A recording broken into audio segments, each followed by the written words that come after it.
산산조각 눈비리에서 사온 흙으로 만든 부처님이 마룻바닥에 떨어져 산산조각이 났다.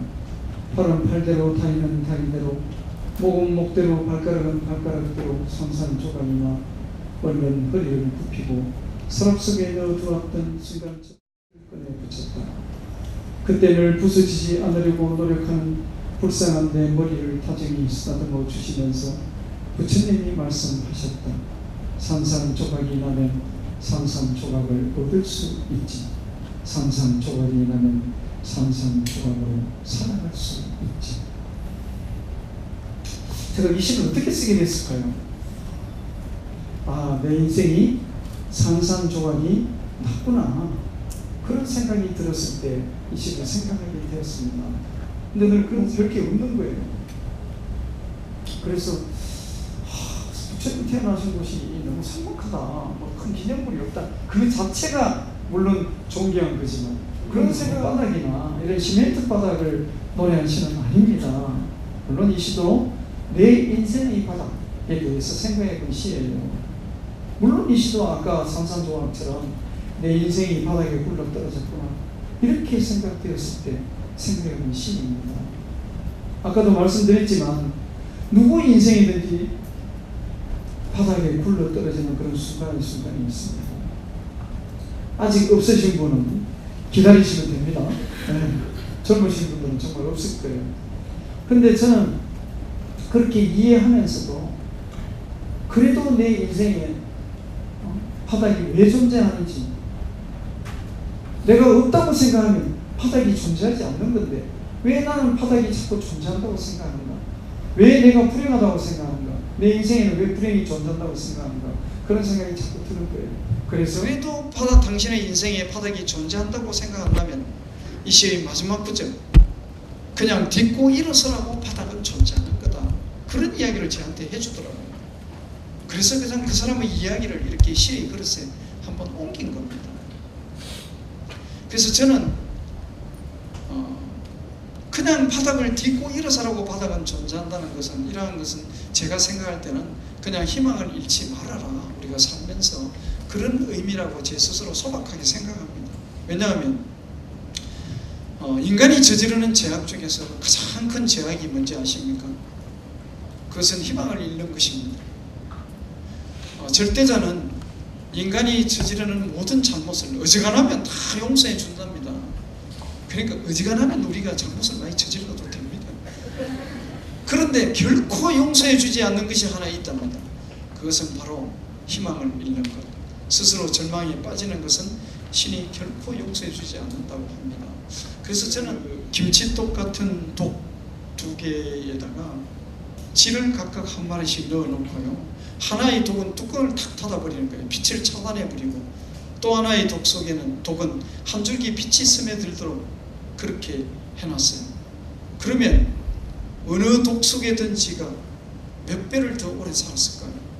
우리는 생각할 필요도 없이 한 줄기 빛이 스며든 독 속에 든 지가 3배를 더 오래 살았답니다. 실험의 결과입니다. 그래서 이런 희망의 빛은 생명의 빛인 겁니다. 그래서 저도 살면서 희망을 자칫 잃게 될 때가 참 많습니다. 그럴 때 내가 바닥에 넘어졌을 때 이 바닥은 왜 존재하는가? 그냥 딛고 일어서라고 존재하는 거다.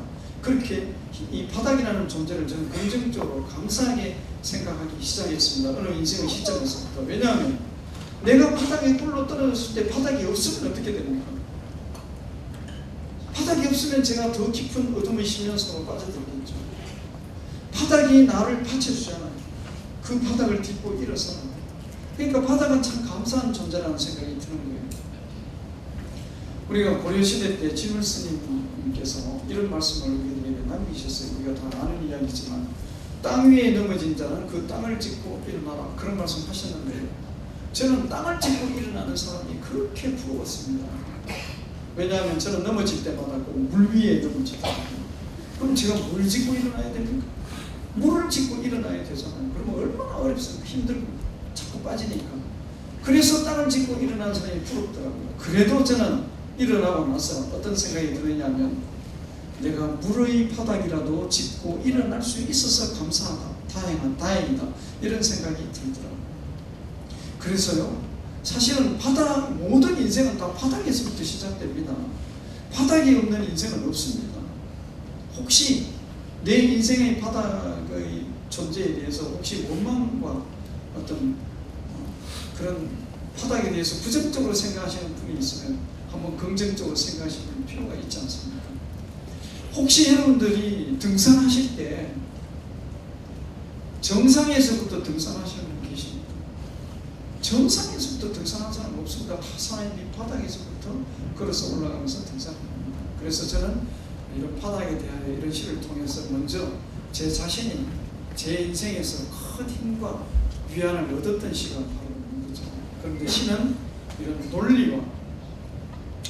논리의 세계가 아니고 시는 때로는 비자연의 세계입니다. 어떤 의미에서는 사랑과 마찬가지입니다. 사랑은 논리의 세계가 아니고 비논리의 세계입니다. 사랑을 논리적으로 설명을 해보세요. 설명하기 어렵습니다. 시도 마찬가지입니다. 그리고 종소리도 외로워서 울려 퍼진다. 종소리도 자기의 존재를 외로워서 울려 퍼지는 게 아닙니다. 오늘 지금 이 시간에 우리가 전부 다 서울 종로 일가에 있는 보신각종을 다 한번 생각해 보세요. 보신각종은 1년 내내 무엇을 기다릴까? 누군가가 찾아와서 자기를 때려주기를 기다립니다. 종매로, 종치는 나무봉입니다. 그러면 누군가가 찾아와서 그 종을 종매로 세게 탁 때리고 치면은 그 종이 아플까요? 아프지 않을까요? 아픕니다. 상처를 받습니다. 고통을 느낍니다. 그런데 왜 보신각 종로에 매달린 종은 자기의 종소리를 내야만이 자기 존재의 소리를 낼 수 있기 때문에 그렇습니다. 종소리를 내지 않는 종은 아무런 가치가 없습니다. 앞으로 종소리를 낼 것이라는 그 기다림과 그 기대 때문에 종의 가치가 있는 것이지, 그 종이 종소리를 낼 수 없다라고 생각되면 그 종은 무가치한 존재가 되어버립니다. 만일에 나라는 인간이 하나의 종이라면, 내가 이루고 있는 인생이 하나의 어떤 범종이라면, 나도 내 인생의 소리, 내 존재의 소리, 인간이라는 소리를 내기 위해서는 누군가가 찾아와서 저를 때려줘야 되는 겁니다. 그래서 나에게도 고통이 존재하고 나에게도 상처가 존재하는 것이 아닌가, 그런 생각을 이 시를 쓰면서 해봤습니다. 근데 시는 이렇게 끊임없이 설명하는 것이 아니고, 아까도 말씀드렸지만 이렇게 침묵이 배경이 되는 것인데요. 오늘 제가 설명을 하고 있습니다. 그 다음 마지막으로 이 시는 양희은 씨의 목소리로 참 시노리가 되겠는데 한번 들어보시겠습니까? 네. 부탁하겠습니다.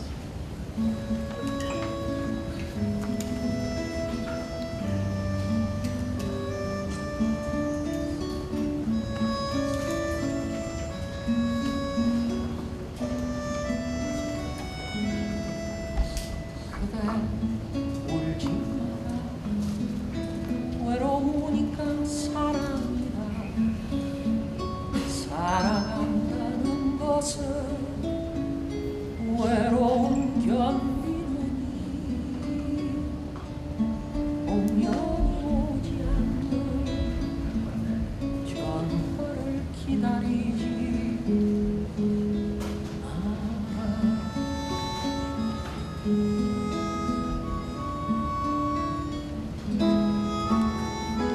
눈이 내리면 눈길 걸어가고, 비가 오면 빗속을 걸어라.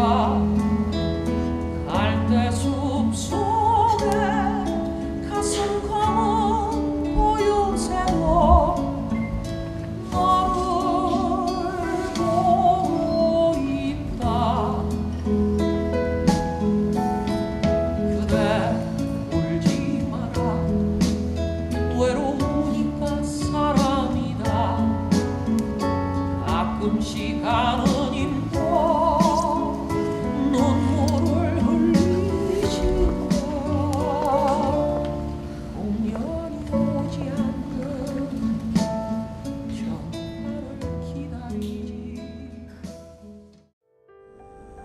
이번 시 콘서트는 정우승 시인의 자작시 낭송과 아름다운 음악이 어우러져 색다른 분위기를 자아냈습니다.